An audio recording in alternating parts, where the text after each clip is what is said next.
నమస్తే. Shaft media acting course నడశిక్షణ కార్యక్రమానికి స్వాగతం. నేను మీ చిలకమర్రి నటరాజ్. ఈరోజు మాడ్యూల్లో మనం నాట్యశాస్త్రం, యాక్టింగ్, ఈ రెండింటి మధ్యలో ఉండే రిలేషన్షిప్ ఏంటి? యాక్చువల్గా చాలామందికి నాట్యం అంటే డాన్స్ అనుకుంటారు. యాక్చువల్గా నాట్యం తన నాటకం చైవ పూజ్యం పూర్వ కథాయుతం అని నాట్యము నాటకము రెండు సేమ్, అంటే యాక్టింగ్కు సంబంధించింది, ప్రజెంటేషన్కి సంబంధించింది అని భరతుడు తన నాట్యశాస్త్రంలో క్లియర్గా ఎక్స్ప్లెయిన్ చేయడం జరిగింది. సో యాక్టింగ్కి నాట్యశాస్త్రానికి ఉండే రిలేషన్షిప్ ఏంటి, నాట్యశాస్త్రంలో యాక్టింగ్కి సంబంధించిన ఎలిమెంట్స్ ఏం చెప్పారు, అసలు నాట్యశాస్త్రంలో ఏం చెప్పారు, దాంట్లో యాక్టింగ్కి సంబంధించినవి పర్టికులర్గా యాక్టర్ తెలుసుకోవాల్సినవి ఏంటి అనే వాటి గురించి ఈ మాడ్యూల్లో మనం మాట్లాడుకోవడానికి ట్రై చేస్తాం. భరతుడు నాట్యశాస్త్రంలో ఒక 11 ఎలిమెంట్స్ గురించి డిస్కస్ చేసుకున్నాడు. మనం ఇంతకుముందు ఒక హిస్టరీ ఆఫ్ యాక్టింగ్ గురించి మాట్లాడుకునే టైంలో అరిస్టాటిల్ పొయిటిక్స్, భరతుడి నాట్యశాస్త్రం రెండింటి గురించి మాట్లాడుకునే ప్రాసెస్లో అరిస్టాటిల్ ఒక 5 ఎలిమెంట్స్ గురించి చెప్పాడు, భరతుడు ఒక 11 ఎలిమెంట్స్ గురించి చెప్పాడని మనం డిస్కస్ చేసుకున్నాం. నాట్యశాస్త్రానికి సంబంధించిన వాటి గురించి ఇంకా డీటెయిల్డ్గా మాట్లాడుకుంటామని కూడా మాట్లాడుకున్నాం. సో ఆ టాపిక్ ఇప్పుడు మనం డిస్కస్ చేసుకుంటున్నాం. భరతుడు నాట్యశాస్త్రంలో 11 ఆస్పెక్ట్స్ డిస్కస్ చేశాడు. ఒక 11 అంశాల గురించి వివరించాడు. దాన్నంతా కలిపి నాట్యశాస్త్ర సంగ్రహం అని ఒక శ్లోకంలో చెప్పాడు. జనరల్గా ఏంటంటే ఏదైనా సబ్జెక్ట్ని ఎక్స్ప్లెయిన్ చేసేటప్పుడు సంగ్రహము, కార్తిక, వ్యాఖ్య, భాష్యము ఇట్లా డిఫరెంట్ ఇవి ఉంటాయి. దాంట్లో సంగ్రహం అంటే ఒక రకంగా చెప్పాలంటే విషయ సూచికలాగా ఏమేమి సబ్జెక్ట్స్ చెప్తున్నాము అనేది అంతా క్రోడీకరించి ఒక పాయింట్ లాగా 1 by 1 చెప్పేస్తే దాన్ని సంగ్రహము అంటాం. దాన్ని ఒక శ్లోకంలో భరతుడు తన నాట్యశాస్త్రంలో ఎక్స్ప్లెయిన్ చేస్తాడు. దాన్ని నాట్యశాస్త్ర సంగ్రహం అంటాం. దాని గురించి ఇప్పుడు మనం మాట్లాడుకుంటున్నాం. రస భావాః అభినయాః ధర్మి వృత్తి ప్రవృత్తయః సిద్ధిః స్వరాః తథా ఆతోద్యం గానం రంగస్య సంగ్రహః అని భరతుడు చెప్పాడు. రస 2 భావ, 3 అభినయ, 4 ధర్మి, 5 వృత్తి, 6 ప్రవృత్తి, 7 సిద్ధి, 8 స్వర, 9 ఆతోద్య, 10 గాన, 11 రంగ. ఈ 11 ఆస్పెక్ట్స్ గురించే మనకి భరతుడు తన నాట్యశాస్త్రంలో ఎక్స్ప్లెయిన్ చేశాడు. ఇందులో యాక్టింగ్కు సంబంధించి ఏమేం కావాలి, సిద్ధి, స్వర, ఆతోద్య, గాన, రంగాలు, ఇవన్నిటిని ఎక్స్టర్నల్ ఎలిమెంట్స్ అంటాం. అంటే బయట ఉండి నటనకి వాటికి ఉపయోగపడే, ఉదాహరణకి సిద్ధి అన్నాం అంటే సక్సెస్ ఆఫ్ ప్రొడక్షన్. యాక్టర్ తను ప్రజెంట్ చేసే ప్రాసెస్లో సక్సెస్ అవ్వడం ఒకటి. జనరల్గా సిద్ధి అనేది 2 రకాలు అంటాడు భరతుడు, దైవికి సిద్ధి, మానుషికి సిద్ధి అని. అంటే with effort of the human, సెకండ్ది with the blessing of the god. మనిషి శక్తి సామర్థ్యాలు, అతని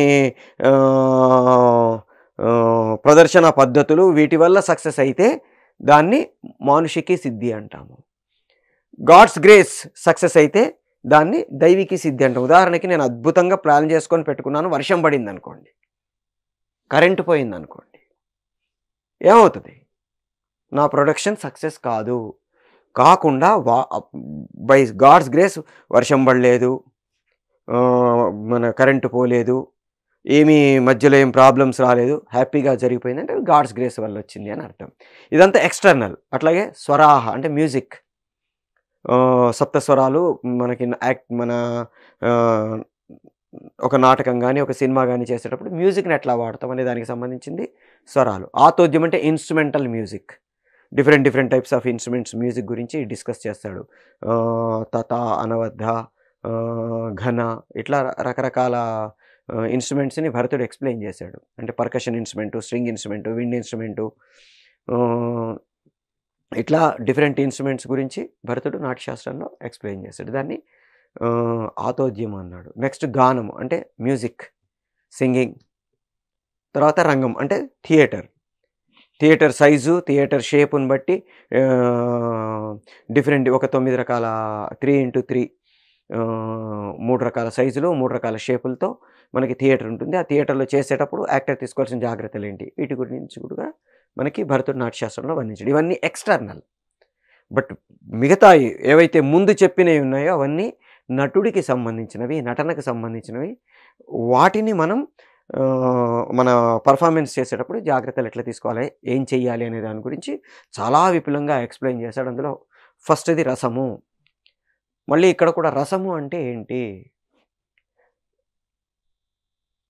ఒక ప్రజెంటేషన్ తాలూకు ఎసెన్స్ మొత్తాన్ని మనం ఫైనల్‌గా ప్రేక్షకుడికి ఏదైతే అనుభూతి కలుగుతుందో దాన్ని మనం రసము అంటాము. అంటే ఒక ఉద్వేగం తాలూకు తారాస్థాయికి చేరిన తర్వాత ప్రేక్షకుడిలో కలిగే ఏదైతే అనుభూతి ఉందో దాన్ని రసానుభూతి అంటాము. దీన్ని భరతుడి నాట్యశాస్త్రంలో అద్భుతమైన ఒక ఎక్స్‌ప్లెయిన్ చేశాడు. దాని గురించి మనం మళ్ళీ రస సిద్ధాంతం గురించి ఇంకొక మాడ్యూల్‌లో మనం డీటెయిల్డ్‌గా మాట్లాడుకుంటాం. రస సిద్ధాంతం అంటే ఏంటి? రసం ఎవరికి కావాలి? నటుడికి కావాలా? ప్రేక్షకుడికి కావాలా? ఎందుకు కావాలి? అసలు రసాల్లో ఏమేమి ఉంటాయి? నవరసాలేంటి? వీటన్నిటి గురించి మనం మళ్ళీ ఇంకొక మాడ్యూల్‌లో డీటెయిల్డ్‌గా మాట్లాడుకుంటాం. ప్రస్తుతం ఏంటంటే యాక్టర్‌కి సంబంధించినంత వరకు రసం ఏంటి అనే దాని గురించి ఇప్పుడు డిస్కస్ చేసుకుంటాం. జనరల్‌గా భరతుడి ప్రకారం రసం అనేది పాత్ర అంటే ఎవరైతే నటుడు చేస్తున్నాడో వాడు పూర్తిగా అనుభవించకూడదు. అనుభవించినట్టుగా కనపడాలి అంతే. రసము సామాజిక నిష్టము అని భరతుడి నాట్యశాస్త్రంలో చెప్పాడు. దానికి రస సిద్ధాంతం ఒకటి చెప్తాడు. విభావ అనుభావ వ్యభిచారీ సంయోగాద్ రస నిష్పత్తి అని. అంటే విభావము అంటే కాజ్, భావము అంటే ఫీలింగ్, అనుభవం అంటే ఎక్స్ప్రెషన్. ఒక కాజ్కి నాకు కలిగిన ఫీలింగ్ని నేను ఎక్స్ప్రెస్ చేస్తే వీటన్నిటి కలయిక వల్ల ప్రేక్షకుడిలో ఏదైతే ఎమోషనల్గా ఉద్వేగాలు చెలరేగుతాయో వాటి తాలూకు ప్రభావం వల్ల రససిద్ధి కలుగుతుంది అని భరతుడు తన నాట్యశాస్త్రంలో ఎక్స్ప్లెయిన్ చేస్తాడు. దీని మీద చాలా కన్ఫ్యూషన్స్ చాలా ఇవి ఉన్నాయి. అందుకని ఈ రస సిద్ధాంతం గురించి మనం డీటెయిల్డ్గా ఇంకొక మాడ్యూల్లో క్లియర్గా మాట్లాడుకుంటాం. సో రసము. సెకండ్ది రస భావాహ. భావము అంటే ఏంటి? అంటే ఫీలింగ్. ఒక నటుడికి ఫీలింగ్స్ అనేవి చాలా ఇంపార్టెంటు. ఇక్కడ మనకి విభావము, భావము, అనుభావము, రస భావ అభినయానికి వెళ్ళిపోతాడు. ఈ భావం అనే పదం చెప్పి వదిలేస్తాడు భరతుడు. దాదాపుగా 49 భావాల గురించి డిస్కస్ చేస్తాడు భరతుడు తన నాట్యశాస్త్రంలో. 8 సాత్విక భావాలు, 8 స్థాయి భావాలు, 33 సంచారి లేదా వ్యభిచారి భావాలు. వీటి గురించి భరతుడు తన నాట్యశాస్త్రంలో ఎక్స్ప్లెయిన్ చేశాడు. 8 + 8 + 33, 33ను 16, మొత్తం 49 భావాలు అని భరతుడు నాట్యశాస్త్రంలో చెప్తాడు. ఇప్పుడు ఒక్కొక్క దాని గురించి మనం డిస్కస్ చేసుకుందాం. ఫస్ట్ భావం అంటే ఏంటి? ఏదైనా ఒక వస్తువును చూసినప్పుడు మనం ఆల్రెడీ ఇంతకుముందు మాడ్యూల్లో ఒకసారి డిస్కస్ చేసుకుందాం దీని గురించి లైట్గా. మళ్ళీ వేరే మాడ్యూల్లో దీన్ని ఎక్స్ప్లెయిన్ చేసుకుందాం, డీటెయిల్గా మాట్లాడుకుందాం అనుకుంటున్నాం. అది ఇప్పుడు వీఆర్ డూయింగ్. ఏదైనా ఒక వస్తువును కానీ, ఒక ప్రదేశాన్ని కానీ, ఒక మనిషిని కానీ, ఒక సంఘటనను కానీ చూసినప్పుడు మన మదిలో లేదా మైండ్లో కదిలే మొదటి కదలికని భావము అంటాము. దీని గురించి మనం ఆల్రెడీ మాట్లాడుకున్నాం. ఇది కోడిఫైడ్. అంటే నాకు చిన్నప్పటి నుంచి నేను ఇది అని తెలుసుకుంటూ పెరుగుతున్నాను. ఆ కోడిఫికేషన్ ఏదైతే ఉందో దాన్ని అసైన్మెంటు, అలైన్మెంట్ అని 2 పదాలు వాడతామని మనం ఆల్రెడీ చెప్పుకున్నాం. ఒక చాప్టర్లో, ఒక మాడ్యూల్లో మనం వీటి గురించి డిస్కస్ చేసుకున్నాం. సో ఒకదాన్ని చూడగానే నా మైండ్లో కలిగే మొదటి కదలిక దాన్ని భావం అంటాం. ఇది కెమెరా, ఇది లైటు, ఇది ఫలానా మనిషి, చెట్టు, పుట్ట, జంతువు, వాటిని చూడగానే మనలో ఇది అని ఫీలింగ్ కలుగుతుంది. దాన్ని భావం అంటాం. అది కలగడానికి ఏదైతే కారణం ఉందో దాన్ని మనం విభావము అంటాము. విశేషేణ భావయంతి ఇది విభావః. అంటే ఆ భావం కలగడానికి కారణము, దాన్ని నిమిత్తము లేదా కారణము, హేతువు అంటాం. అంటే మనలో ఈ భావం కలగడానికి ఏదైతే మోటివ్ ఉందో దాన్ని మనం విభావము అంటాము. కారణము, నిమిత్తము, హేతువు. సో ఈ విభావం వల్ల భావం కలుగుతుంది. ఉదాహరణకి ఇప్పుడు చెట్టు అన్నాను. చెట్టు ఒక విభావము. ఆ చెట్టు చూసినప్పుడు నాలో ఇది చెట్టు అని ఒక ఫీలింగ్ కలిగింది. అది ఎండిపోయి ఉంటే అయ్యో ఇది ఎండిపోయిందే అని ఫీలింగ్ కలుగుతుంది. అది గ్రీనరీ ఉంటే అబ్బా ఇది గ్రీన్‌గా ఉందే అని, అబ్బా ఇది ఎంత ఆకుపచ్చగా ఉంది, ఎంత అద్భుతంగా ఉంది అని ఫీలింగ్ కలుగుతుంది. ఒక కొండను చూశాను. కొండను చూసినప్పుడు అది రాళ్ళు రప్పలతో ఉంటే అబ్బా ఈ కొండ ఏంటి ఇలా ఉంది అనిపిస్తుంది. మంచుతో కూడి ఉంటే అబ్బా ఎంత అద్భుతంగా ఉంది అనిపిస్తుంది. అట్లాగే ఓ పొలం చూసినప్పుడు అబ్బా పొలం ఎండిపోయిందా, పచ్చిగా ఉందా, పంటతో ఉందా, అది చూడగానే నాలో కలిగే ఫీలింగ్ ఏదైతే ఉందో దాన్ని భావము అంటున్నాము. ఈ భావం కలగడానికి కారణం విభావము. ఈ విభావం 2 రకాలుగా ఉంటుంది. ఒకటి ఆలంబన విభావము, 2 ఉద్దీపన విభావము. వీటి గురించి ఆల్రెడీ మనం ఒకసారి డిస్కస్ కూడా చేసుకున్నాము. ఆలంబన విభావం అంటే బేస్ కాజ్, అంటే ఏదైతే ఫీలింగ్ నాలో కదులుతుందో ఆ కలగడానికి కారణం మోటివ్ ఏదైతే ఉందో అది బేస్. ఇంతకుముందు మనం మాట్లాడుకున్నప్పుడు ఒక పొలం కనపడింది. ఆ పొలం ఇది పొలం అని ఫీలింగ్ నాకు కలగడానికి కారణం ఆలంబనము, దాన్ని బేస్ అంటాం. రెండవది ఉద్దీపన విభావం అంటే స్టిమ్యులేటివ్ అంటాం. అంటే నాలో కలిగిన ఫీలింగు పెరగడం కానీ తగ్గడం కానీ ఆ ఎమోషనల్ తాలూకు వేరియేషన్స్ జరగడానికి కారణమైన దాన్ని మనం ఉద్దీపన విభావము అంటాము. దీన్నే ఇంగ్లీష్లో స్టిమ్యులేటివ్ కాజ్ అంటాము. ఉదాహరణకి ఒక పొలం చూశాను, ఇది పొలం అని నాకు అనిపించింది. ఆ పొలం ఎండిపోయి ఉంది, అయ్యో ఇది ఎండిపోయిందే అనిపించింది. అయ్యో అనిపించడానికి కారణం అది ఎండిపోవడం, అది స్టిమ్యులేటివ్. పొలం ఆలంబనం అయితే అది ఎండిపోయి ఉండడం అనేది స్టిమ్యులేటివ్. అంటే ఒక వస్తువును కానీ ఒక ప్రదేశాన్ని కానీ ఏదైనా చూసినప్పుడు నాలో బేసిక్గా కలిగే భావం అయితే అది పెరగడానికి కానీ తగ్గడానికి కానీ ఏదైతే మోటివ్ అవుతుందో దాన్ని మనం స్టిమ్యులేటివ్ అంటాం. ఉదాహరణకి నాకు ఆకలేసింది, ఆకలి అనేది నాకు భావం. అదే టైంలో నాకు పక్క నుండి ఒక అద్భుతమైన స్మెల్ వచ్చింది అనుకోండి, నాలో ఉండే ఆకలి పెరుగుతుంది. ఆకలి వేయడానికి భావం కారణమైతే అది పెరగడానికి ఉద్దీపనం ఈ స్మెల్ ఏదైతే వాసన ఉందో అది నాలో ఉండే ఆకలిని పెంచింది. ఒక అమ్మాయిని చూశాను, భలే అందంగా ఉందే అనుకున్నాను. ఈ అందంగా ఉంది అనుకునేది నాలో కలిగిన భావం. పక్క నుంచి ఒక అద్భుతమైన పర్ఫ్యూమ్ స్మెల్ వచ్చిందనుకోండి, నాలో కలిగిన భావం ఇంకొంచెం పెరుగుతుంది. ఎంత బాగుంది ఈ అమ్మాయి, ఆహా అనిపించింది. ఈ అనిపించడానికి కారణం స్టిమ్యులేటివ్. నేను అలా వెళ్తున్నాను, పంట పొలాలు అవన్నీ కనబడ్డాయి, అబ్బా ఎంత అద్భుతంగా ఉంది, మనసుకి ఆహ్లాదకరంగా ఉంది అనుకున్నాను. పక్క నుంచి అలా చల్లటి గాలి వచ్చింది, నాలో ఈ కలిగిన భావం ఇంకొంచెం పెరుగుతుంది. దీన్ని స్టిమ్యులేటివ్ అంటాం. ఆకలేసింది, అన్నం తిందామని కూర్చున్నాను, వంకాయ కూర, నా ఆకలి చచ్చిపోయింది. ఎందుకని?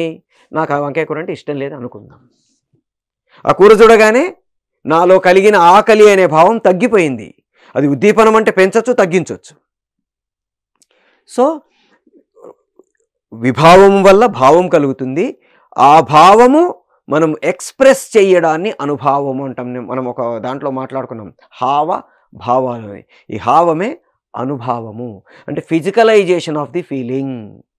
అది ఫిజికలైజేషన్ చెయ్యనంత వరకు నా లోపల ఉండిపోతుంది. ఫిజికలైజేషన్ చేస్తే ఇట్ బికమ్స్ కమ్యూనికేషన్.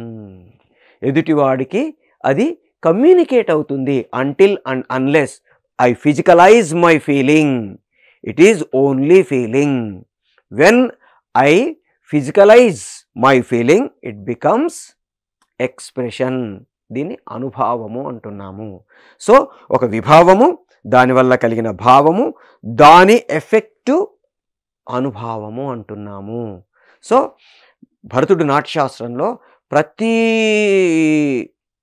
భావానికి విభావం ఏముంటుంది, దాన్ని ఏ ఏ అనుభావాలతో ప్రదర్శించాలి. వాగారంభ అనుభావాలు, బుద్ధ్యారంభ అనుభావాలు, గాత్రారంభ అనుభావాలు, ఇట్లా సత్వారంభ అనుభవాలు, ఇట్లా రకరకాల అనుభవాలు. అంటే ఎక్స్ప్రెస్ చేసే ప్రాసెస్లో బాడీతో చేసేవి, వాయిస్తో చేసేవి, ఎమోషనల్గా ప్రజెంట్ చేసేవి, ఇట్లా డిఫరెంట్ వాటిని భరతుడు తన నాట్యశాస్త్రంలో చాలా అద్భుతంగా ఎక్స్ప్లెయిన్ చేశాడు.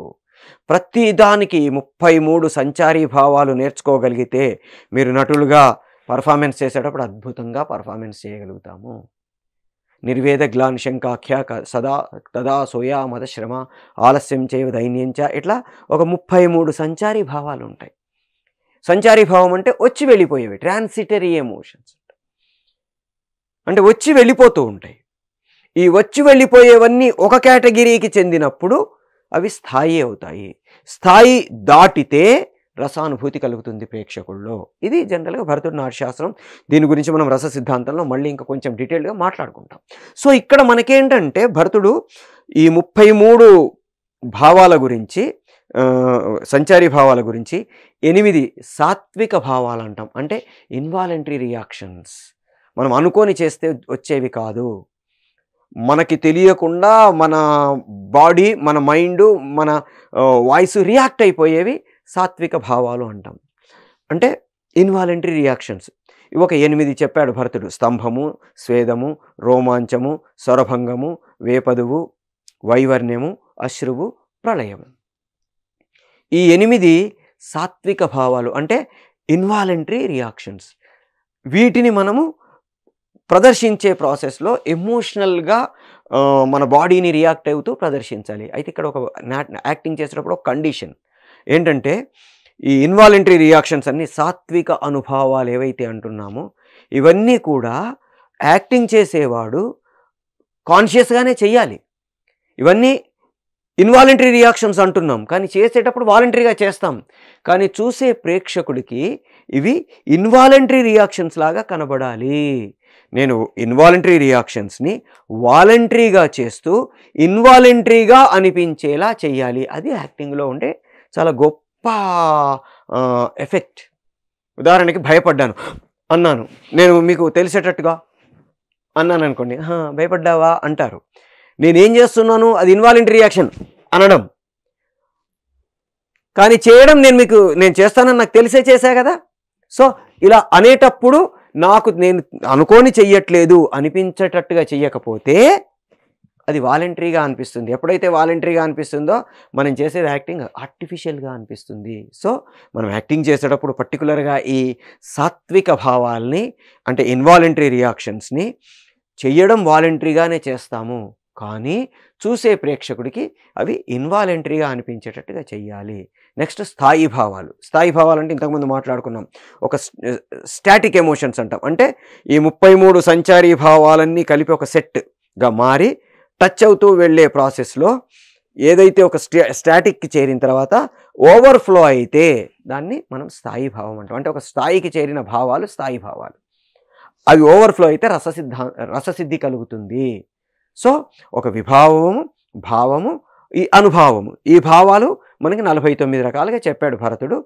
8 సాత్విక భావాలు, 8 స్థాయి భావాలు, 33 సంచారి లేదా వ్యభిచారి భావాలు, ఇవన్నీ కలిపి మనం ఎక్స్ప్రెస్ చేస్తే యాక్టింగ్ చేసేటప్పుడు ఎఫెక్టివ్గా ఉంటుంది అంటాడు. నెక్స్ట్ ఇది రస భావాల తర్వాత అభినయము. ఈ అభినయాల గురించి మనం ఆల్రెడీ ఒక ఫుల్ మాడ్యూల్ మాట్లాడుకున్నాము. ఆంగిక అభినయం అంటే ఏంటి, వాచికాభినయం అంటే ఏంటి, సాత్వికాభినయం అంటే ఏంటి, ఆహార్య అభినయం అంటే ఏంటి, అట్లాగే ఉత్తమాభినయం అంటే ఏంటి, మధ్యమాభినయం అంటే ఏంటి, అధమాభినయం అంటే ఏంటి, వీటన్నిటి గురించి మనం ఒక మాడ్యూల్లో డిస్కస్ చేసుకున్నాం. ఇక్కడ మళ్ళీ మనం ఏం మాట్లాడుకోవాలి అభినయం గురించి అంటే, మన ఎమోషన్స్ని మనం ఫిజికలైజ్ చేసేటప్పుడు కొన్నిటిని మన ఎమోషన్స్ని ఫిజికలైజ్ చేస్తాము, కొన్నిటిని మన వాయిస్ ద్వారా ఫిజికలైజ్ చేస్తాము, కొన్నిసార్లు మన బాడీ ద్వారా ఫిజికలైజ్ చేస్తాము. అన్నీ ఫిజికలైజ్ అంటున్నాం కదా, మళ్ళీ బాడీ ద్వారా ఫిజికలైజేషన్ అంటే ఏంటంటే ఎక్స్ప్రెస్ చేసే ప్రాసెస్లో కొన్ని చోట్ల బాడీ యూస్ చేస్తాము, కొన్ని చోట్ల వాయిస్ యూస్ చేస్తాము, ఇంకొన్ని చోట్ల బాడీ వాయిస్కి మన ఎమోషన్స్ని యాడ్ చేసి యూస్ చేస్తాము. సో దీన్ని మనం అభినయము అంటున్నాము. ఆంగిక, వాచిక, ఆహార్య, సాత్విక 4 అభినయాలు ఉంటాయి. సో రస, భావ, అభినయాల తర్వాత ధర్మీ. ధర్మీ అంటే మోడ్ ఆఫ్ ఎక్స్ప్రెషన్. జనరల్గా ఇది 2 రకాలుగా ఉంటుంది. మనం స్టైల్స్ ఆఫ్ థియేటర్ యాక్టింగ్ లేదా స్టైల్స్ ఆఫ్ యాక్టింగ్ గురించి ఇంకొక మాడ్యూల్లో మాట్లాడుకుంటాం. దాంట్లో మాట్లాడుకున్నప్పుడు మళ్ళీ ధర్మీ గురించి కూడా డిస్కస్ చేసుకుంటాం. ధర్మీ అంటే way of expression, mode of expression. ఇది 2 రకాలు. ఒకటి లోకధర్మి, 2 నాట్యధర్మి. లోకధర్మి అంటే న్యాచురల్గా మన లైఫ్లో ఎలా జరుగుతుందో అలా చేస్తే దాన్ని మనం లోకధర్మి అంటాము. నడుచుకుంటూ రావాలి, మామూలుగా క్యాజువల్గా నడుచుకుంటూ వచ్చాను, ఇది లోకధర్మి. నాట్యధర్మి అంటే స్టైలైజ్డ్ వే ఆఫ్ ప్రజెంటేషన్ అంటాం. అంటే డాన్స్ చేస్తున్నాడు, టికటిక అని వస్తుంటారు, భామనే సత్య భామనే అని వచ్చాం. మామూలుగా నడుచుకుంటూ రాముగా, ఎందుకు రావట్లా అంటే ఆ character stylised way of presentation. ఆలోచిస్తున్నాను అన్నాను, మామూలుగా అయితే ఆలోచిస్తాను అంటాడు. ఎందుకు కొట్టుకుంటున్నాడు, ఇలా కొట్టుకుంటే ఆలోచన కాదు, వీడు ఆలోచిస్తున్నాడు అని క్లీషే అంటాం, వీటిని ముద్రా నటనలు అంటాం. అంటే వీడు ఆలోచిస్తున్నాడు అని ప్రేక్షకుడు అర్థం చేసుకోవాలి కాబట్టి అలా చెయ్యడం. నిజంగా సహజ సిద్ధమైన నటన, తర్వాత స్టైలైజ్డ్ ఒక శైలీ ప్రధానమైన నటన, ఈ 2 రకాలుగా మనం ప్రదర్శించే ప్రాసెస్ ఉంటుంది ధర్మిలో. లోకధర్మి, నాట్యధర్మి అని. లోకధర్మి అంటే సహజ సిద్ధంగా ప్రపంచంలో ఎలా ఉంటుందో అలా ఉండడాన్ని లోకధర్మి అంటాము. కాకుండా అడాప్టేషన్ స్టైల్ లేదా స్టైలైజ్డ్ మూమెంట్, వీటిని మనం నాట్యధర్మి అంటాము. ఉదాహరణకి ఒకడు పట్టుకుంటే దొరకకుండా పారిపోయాడు, ఇది లోకధర్మి. పట్టుకుంటే దొరకకుండా పారిపోయాడు ప్రాసెస్లో డింగ్ అని మాయమైపోయాడని చూపించామనుకోండి, ఇది నాట్యధర్మి అంట. సో ఒక డైరెక్టర్ తను ప్రజెంట్ చేసే ప్రాసెస్లో అడాప్ట్ చేసుకునే స్టైల్ ఏదైతే ఉందో అది జనరల్గా న్యాచురలా, ఆర్టిఫిషియలా అంటే స్టైలైజ్డా, ఈ రెండిట్లలో ఏది అడాప్ట్ చేసుకుంటే దాన్ని బట్టి మనం నటుడుగా చేయాల్సి ఉంటుంది. ఆ చేసే ప్రాసెస్లో న్యాచురల్గా చేస్తున్నామా, కొంచెం స్టైల్స్ యాడ్ చేసి చేస్తున్నామా. రజనీకాంత్ గారు షిబ్ అని తిప్పుతారు, ఎందుకు తిప్పడం అంటే అదొక స్టైల్, ఆయనకంటే ఒక స్టైల్ క్రియేట్ చేసుకున్నాడు. మామూలుగా మాట్లాడాలి, అరిస్తే చరుస్తా, చరిస్తే కరుస్తా, కరిస్తే ఉరి తీస్తా, ఎందుకు మామూలుగా అనొచ్చు కదా, మామూలుగా ఎందుకు మాట్లాడట్లేదు, ఒక స్టైల్ క్రియేట్ చేసుకున్నాడు. మామూలుగా మన డైలీ లైఫ్లో కూడా కొన్నిసార్లు మాట్లాడేటప్పుడు ఆర్టిఫిషియల్గా మాట్లాడడానికి ట్రై చేస్తాం, ఎందుకని అంటే అదొక స్టైల్. అట్లాగే క్యారెక్టర్స్ చేసేటప్పుడు కూడా న్యాచురల్గా కొన్నిసార్లు చేస్తాము, కొన్నిసార్లు స్టైల్స్ యూజ్ చేసి చేస్తాము. దాన్ని భరతుడు ధర్మి అన్నాడు. నెక్స్ట్ వృత్తి, మోడ్స్ ఆఫ్ ఎక్స్ప్రెషన్. వృత్తి అంటే నేను ఎక్స్ప్రెస్ చేసే ప్రాసెస్లో దేనికి ఇంపార్టెన్స్ ఇస్తున్నాను అనేది జనరల్గా వృత్తి అంటాము. భారతి, సాత్వతి, కైశికి, ఆరభటి అని 4 రకాల వృత్తుల్ని భరతుడు తన నాట్యశాస్త్రంలో చెప్పాడు. భారతీయ వృత్తి అంటే ఎక్కడైతే టెక్స్ట్కి ఇంపార్టెన్స్ ఉంటుందో, అంటే డైలాగ్కి ఇంపార్టెన్స్ ఉంటుందో, అక్కడ మనం ఎక్స్ప్రెస్ చేసే ప్రాసెస్లో మేజర్గా మన కమ్యూనికేషన్ లాంగ్వేజ్ని యూజ్ చేసి ఎక్స్ప్రెస్ చేస్తే దాన్ని భారతీయ వృత్తి అంటాము. సారీ ఏమనుకోకు అన్నాను అంటే నన్ను క్షమించమని అడుగుతున్నాను. సారీ ఏమనుకోకు అన్నాను, రెండూ ఒకటే. సారీ ఏమనుకోకే, కానీ చెప్పే ప్రాసెస్ మారిపోయింది. సో ఇక్కడ నేను భారతి అంటే నా లాంగ్వేజ్ని, దాని టెక్స్ట్, సబ్ టెక్స్ట్, మళ్ళీ మనం దీనికి సంబంధించి చాలా ఇంపార్టెంట్ సబ్జెక్ట్ ఇది, వాయిస్ అండ్ స్పీచ్కి సంబంధించి. దీని గురించి ఫుల్ ఫ్లెడ్జ్డ్గా వాయిస్ అండ్ స్పీచ్కి సంబంధించిన మాడ్యూల్లో మనం డిస్కస్ చేసుకుంటాం. సో ఇక్కడ భారతీయ వృత్తి అంటే ఎక్కడైతే టెక్స్ట్కి ఇంపార్టెన్స్ ఉంటుందో దాన్ని భారతీయ వృత్తి అంటాము. నెక్స్ట్ సాత్వతి వృత్తి, ఎక్కడైతే ఎమోషన్స్కి ఇంపార్టెన్స్ ఉంటుందో దాన్ని మనం సాత్వతి వృత్తి అంటాము. కైశికి, ఆరభటి అంటే డెలికేటు, తర్వాత విగరస్ మూమెంట్స్. జనరల్గా కైశికి వృత్తి అనేది ఆహార్యాభినయానికి రిప్రజెంటేషన్గా చెప్తుంటారు. ఎక్కడైతే మేకప్, కాస్ట్యూమ్స్ వీటి ద్వారా ఎక్స్ప్రెస్ చేయాలని ప్రయత్నం చేస్తాము దాన్ని కైశికి అని కూడా కొంతమంది అంటుంటారు. బట్ డెలికేట్ కైశికి, ఆరభటి అంటే ఆర్భాటం అంటుంటామే, అంటే విగరస్గా ఓన్లీ బాడీని యూజ్ చేసి, అంటే ఎక్స్టర్నల్గా మనం ప్రజెంట్ చేయడానికి ప్రయత్నం చేస్తే, అంటే ఎక్కడైతే బాడీకి ఇంపార్టెన్స్ ఉంటుందో, బాడీ లాంగ్వేజ్కి, బాడీ కమ్యూనికేషన్కి ఇంపార్టెన్స్ ఉంటుందో దాన్ని మనము ఆరభటి వృత్తి అంటాము, ఆర్భాటం అంటుంటాం. సో ఈ 4 రకాలుగా మనం దాన్ని ప్రజెంట్ చేయడానికి ట్రై చేస్తుంటాము. భారతీయ వృత్తి అంటే ఎక్కడైతే టెక్స్ట్కి ఇంపార్టెన్స్ ఉంది, సాత్వతి వృత్తి అంటే ఎక్కడైతే ఎమోషన్స్కి ఇంపార్టెన్స్ ఉంది, కైశికి వృత్తి అంటే ఎక్కడైతే మేకప్, కాస్ట్యూము, డెలికసీకి ఇంపార్టెన్స్ ఉంది, ఆరభటి వృత్తి అంటే ఎక్కడైతే విగరస్ మూమెంట్స్కి ఇంపార్టెన్స్ ఉంది, బాడీకి ఇంపార్టెన్స్ ఉంది. సో వీటిని బట్టి మనం పర్ఫార్మెన్స్ చేసే ప్రాసెస్లో ఎక్స్ప్రెస్ చేయడానికి ప్రయత్నం చేస్తాం. ఇది వృత్తి. నెక్స్ట్ ఇది ప్రవృత్తి.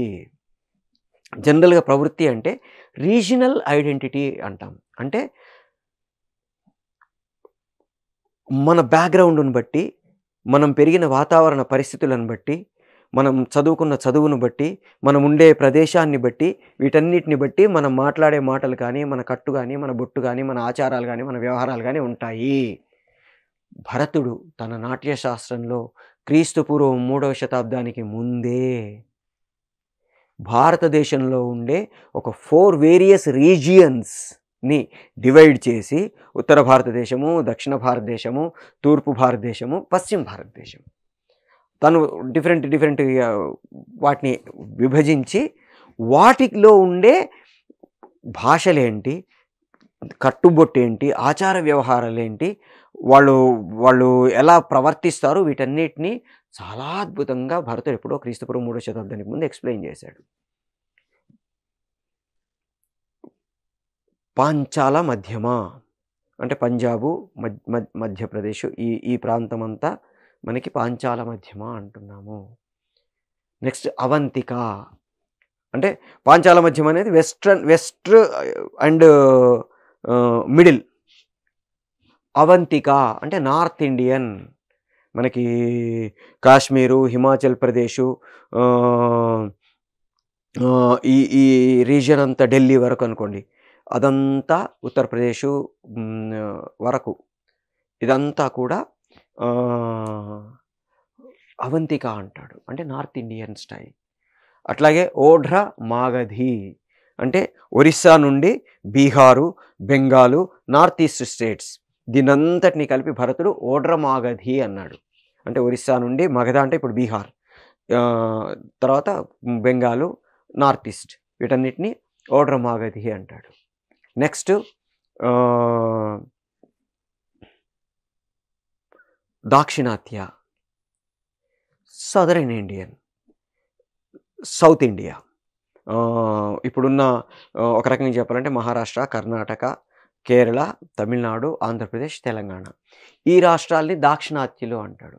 దాక్షిణాత్య, ఓఢ్ర మాగధి, పాంచాల మధ్యమ, ఆవంతిక ఈ 4 విభాగాలుగా భారతదేశాన్ని భరతుడు విభజించి ఒక్కొక్క ఏరియాలో వాళ్ళ తలకట్లు ఎలా ఉంటాయి, జుట్లు ముడి ఎలా వేసుకుంటారు, వాళ్ళ బట్టలు ఎలా కట్టుకుంటారు, ఏ భాషలు మాట్లాడతారు, వాళ్ళ ప్రవర్తన ఎలా ఉంటుంది, వాళ్ళు ఏ ఆహార పదార్థాలని తింటారు, ఇంత డీటెయిల్డ్గా భరతుడు తన నాట్యశాస్త్రంలో చెప్పాడు. ఇది మనకి అప్పుడెప్పుడో క్రీస్తుపూర్వంది ఇప్పుడు మనకెందుకు అనిపిస్తుంది. ఈవెన్ టుడే మనం యాక్టింగ్ చేయాలంటే బేస్డ్ ఆన్ ది క్యారెక్టరైజేషన్. ఒక నార్త్ ఇండియన్ క్యారెక్టర్ చేయాలంటే ఎట్లా బిహేవ్ చేయాలి, సౌత్ ఇండియన్ క్యారెక్టర్ చేయాలంటే ఎట్లా బిహేవ్ చేయాలి, సౌత్ ఇండియన్లో కూడా మళ్ళీ ఒక తమిళనాడు, ఒక కేరళకు సంబంధించిన వాళ్ళ, తెలుగు లేదా తెలుగులో కూడా మళ్ళీ ఆంధ్రప్రదేశా, తెలంగాణనా, మళ్ళీ ఆంధ్రప్రదేశ్లో కూడా ఒక శ్రీకాకుళం వైపా, ఒక గుంటూరు జిల్లానా, ఒక వైజాగా, లేకపోతే ఒక మచిలీపట్నమా, లేకపోతే ఒక తూర్పుగోదావరి, పశ్చిమ గోదావరియా, మాట్లాడే భాషలలో ఎన్ని తేడాలు. అట్లాగే తెలంగాణలో కూడా మళ్ళీ వరంగల్ ప్రాంతమా, ఖమ్మం ప్రాంతమా, కరీంనగర్ ప్రాంతమా, ఆదిలాబాద్ ప్రాంతమా, నిజామాబాదా, మహబూబ్ నగరా, హైదరాబాద్ లోకలా, ఎన్ని వేరియేషన్స్. వీటన్నిటి గురించి భరతుడు ఎప్పుడో క్రీస్తుపూర్వం 3వ శతాబ్దం మాట్లాడేశాడు. వాటిని మనం తెలుసుకోవడానికి ప్రయత్నం చేస్తే మనం ఎప్పుడు పర్ఫార్మెన్స్ చేసేటప్పుడు కూడా మనం ఒక మాడ్యూల్లో అబ్జర్వేషన్ గురించి మాట్లాడుకున్నాం. ఈ అబ్జర్వేషన్ ఇప్పుడు భరతుడు చెప్పిన ఏదైతే ప్రవృత్తి ఉందో ఆ ప్రవృత్తి ఆయా రీజనల్ ఐడెంటిటీని బట్టి వాళ్ళు ఎట్లా మాట్లాడతారు, ఎట్లా కూర్చుంటారు, ఎట్లా నిలబడతారు, ఏం చేస్తారు, ఎలా ప్రవర్తిస్తారు, వీటన్నిటిని మనం తెలుసుకుంటే మనం చేసే పర్ఫార్మెన్స్ చాలా అద్భుతంగా ఉంటుంది. సో రస, భావ, అభినయ, ధర్మి, వృత్తి, ప్రవృత్తి ఈ 6 కూడా యాక్టర్గా నేను తెలుసుకొని నాట్యశాస్త్రం ప్రకారం చేయడానికి ట్రై చేయాలి. నాట్యశాస్త్రంలో ఈ 6 ఎలిమెంట్స్ ఒక యాక్టర్గా నాకు నేను డెవలప్ చేసుకోవడానికి ఉపయోగపడేవి. మిగతా 6 ఏవైతే సిద్ధి, స్వర, ఆతోద్య, గాన, రంగ అవి ఎక్స్టర్నల్స్, అవి వాటిని ఉపయోగించుకుంటాం తప్ప మనల్ని డెవలప్ చేసుకునే ప్రాసెస్లో అవి యూస్ కావు. సో భరతుడు నాట్యశాస్త్రంలో ఇంకా చాలా విషయాల గురించి మాట్లాడాడు. సహజాభినయమని, చిత్రాభినయమని, తర్వాత వాయిస్ అండ్ స్పీచ్‌కి సంబంధించి కూడా చాలా డీటెయిల్డ్‌గా భరతుడి నాట్యశాస్త్రంలో ఎక్స్‌ప్లెయిన్ చేశాడు. వాయిస్ అండ్ స్పీచ్‌కి సంబంధించి మనం ఇంకో మాడ్యూల్ మాట్లాడుకున్నప్పుడు భరతుడు వాయిస్ అండ్ స్పీచ్‌కి సంబంధించి నాట్యశాస్త్రంలో ఏం చెప్పాడు? కాకుస్వర వ్యంజనం అంటే ఏంటి? అసలు కాకువ అంటే ఏంటి? ఆహ్, స్వరం అంటే ఏంటి? స్వరాన్ని ఎట్లా ప్రొజెక్ట్ చేయాలి? ఏ స్వరాన్ని ఎట్లా వాడాలి? ఇంటోనేషన్ ఏంటి? ఇవన్నిటిని గురించి చాలా విపులంగా భరతుడు తన నాట్యశాస్త్రంలో చెప్పాడు. వాటన్నిటిని గురించి కూడా మనం డిస్కస్ చేయడానికి ట్రై చేస్తాం ఇంకొక మాడ్యూల్‌లో. సో, ఇప్పుడు మనం భరతుడి నాట్యశాస్త్రంలో యాక్టింగ్‌కు సంబంధించి ఈ ఏవైతే ఈ 6 ఎలిమెంట్స్ ఉన్నాయో వాటిలలో ఇంకొంచెం విపులంగా ఒకసారి డిస్కస్ చేసుకొని విల్ కన్క్లూడ్ ది మాడ్యూల్. ఫస్ట్‌ది మనం రసము అనుకున్నాం. జనరల్‌గా రసాలు 9 రకాలు. నవరసాలు అంటాం. అయితే భరతుడి నాట్యశాస్త్రం ప్రకారం రసాలు 8. భరతుడు శాంతరసం గురించి చెప్పలేదు. భరతుడి ప్రకారం శాంతం అనేది ఒక స్టేట్. ఏ రసమైనా స్టార్ట్ కావాలంటే శాంతం నుంచే వస్తుంది. ఏ రసమైనా పూర్తయిన తర్వాత మళ్ళీ శాంతమే ఏర్పడుతుంది. ఇది భరతుడు చెప్పిన సూత్రం. అంటే శాంతం అనేది ఒక రసం పుట్టుకకు ముందు, ఒక రసం అనుభూతి పూర్తయిపోయిన తర్వాత ఉండే ఒక స్టేట్ భరతుడి ప్రకారం. కానీ ఉద్భటుడు అని ఒక శాస్త్రకర్త తను భరతుడి నాట్యశాస్త్రము వ్యాఖ్యానం చేసే ప్రాసెస్‌లో, నటన చేసే ప్రాసెస్‌లో కొంత సమయం మనం శాంతాన్ని కూడా అభినయించాల్సి ఉంటుంది. అందుకని శాంతాన్ని కూడా ఒక రసంగా మనము ట్రీట్ చేయాలి. ప్రేక్షకుడు శాంతరసానికి సంబంధించిన అనుభూతిని కూడా పొందుతాడు. అందుకని శాంతం కూడా ఒక రసంగా ట్రీట్ చేయాలి అని చెప్పిన మొట్టమొదటివాడు ఉద్భటుడు. ఈ భరతుడి నాట్యశాస్త్రంలో చెప్పిన 8 రసాలకి 9వ రసంగా ఉద్భటుడు శాంతాన్ని యాడ్ చేశారు. తర్వాత చాలామంది ప్రేమరసమని, ప్రేయోరసమని రకరకాల రసాల్ని యాడ్ చేయడానికి ట్రై చేశారు. కానీ తర్వాత వచ్చిన శాస్త్రకారులు ఎవరు కూడా వాటిని పెద్దగా పట్టించుకోలే. బట్ ఈ 9 రసాలని మాత్రం తర్వాత చెప్పిన శాస్త్రకారులందరూ యాక్సెప్ట్ చేశారు. మనకి అభినవగుప్తుడు భరతుడి నాట్యశాస్త్రం మీద ఒక అద్భుతమైన ఎక్స్‌ప్లనేషన్ రాసిన వ్యక్తి అభినవగుప్తుడు. అభినవ భారతి అని రాశాడు. అంటే అభినవగుప్తుడి అభినవ, భరతుడి భారతం, భరతి. అభినవ భారతి అని నాట్యశాస్త్రానికి సంబంధించి అద్భుతమైన వ్యాఖ్యానం రాశాడు. Commentary on Natyashastra. ఇది చాలా విపులంగా భరతుడు ఎక్కడెక్కడ ఏమేం చెప్పాడో వాటన్నిటిని ఎక్స్‌ప్లెయిన్ చేస్తూ చేసే ప్రాసెస్‌లో హీ యాక్సెప్టెడ్ ది ఉద్భటాస్ శాంతరసం. సో, ఉద్భటుడు చెప్పిన శాంతరసాన్ని కూడా అభినవగుప్తుడు యాక్సెప్ట్ చేశాడు. అభినవగుప్తుడి తర్వాత వచ్చిన ఆల్మోస్ట్ అందరు శాస్త్రకారులు కూడా ఈ నవరసాలని యాక్సెప్ట్ చేసి తర్వాత వాళ్ళు చెప్పిన వాటిలలో కంటిన్యూ చేశారు. ముందు 8 రసాలే చెప్పిన భరతుడి ప్రకారం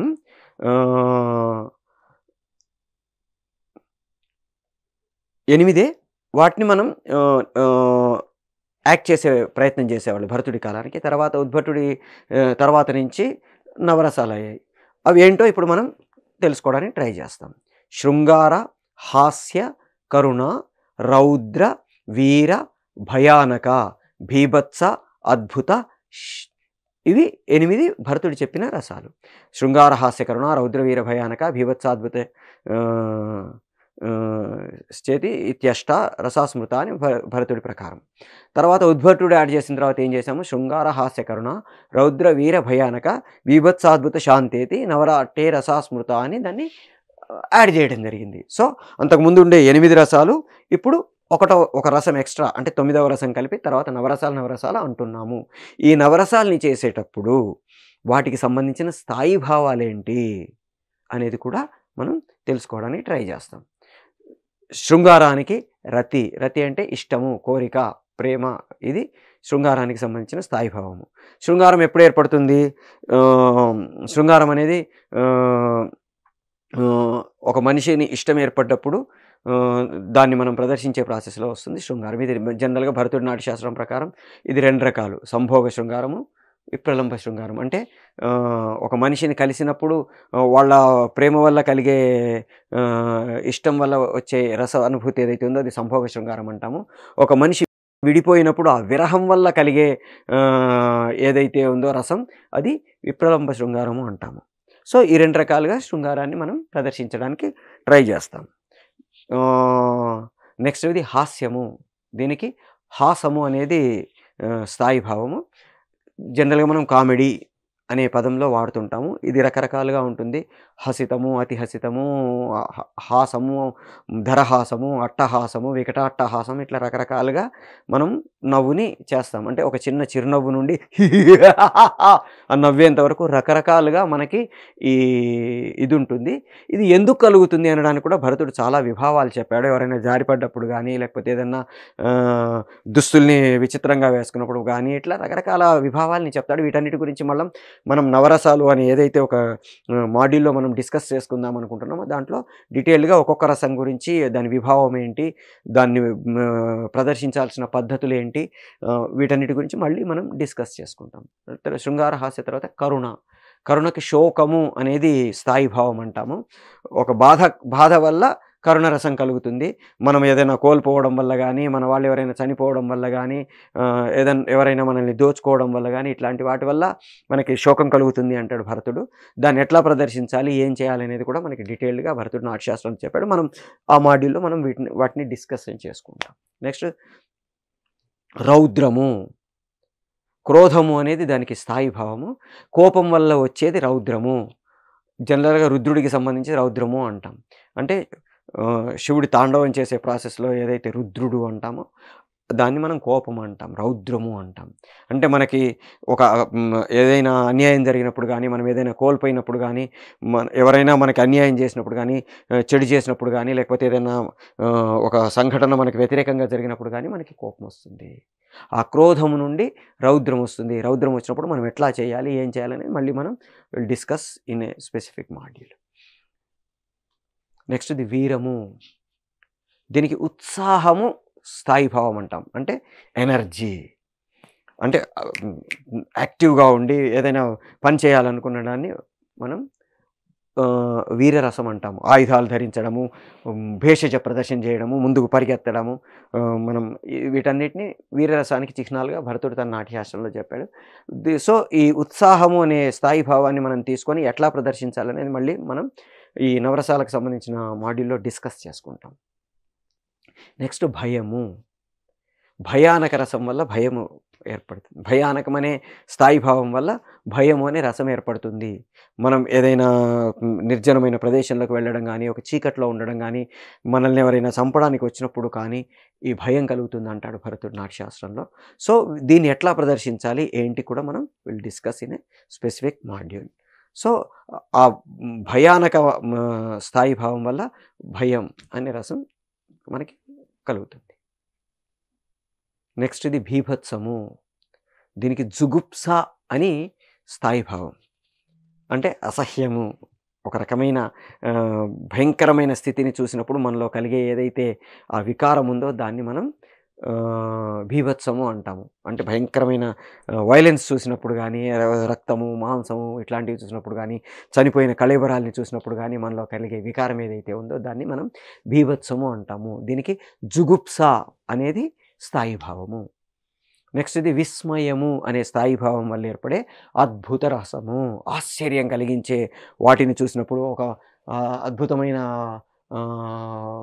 దేవతల్ని చూసినప్పుడో, లేకపోతే ఒక విహంగాన్ని చూసినప్పుడో, లేకపోతే ఒక పర్వతాలని, ఎత్తైన పర్వతాలని చూసినప్పుడో, ఒక లోయల్ని చూసినప్పుడో మనలో కలిగే ఏదైతే రసానుభూతి ఉందో దాన్ని అద్భుతము అంటాము.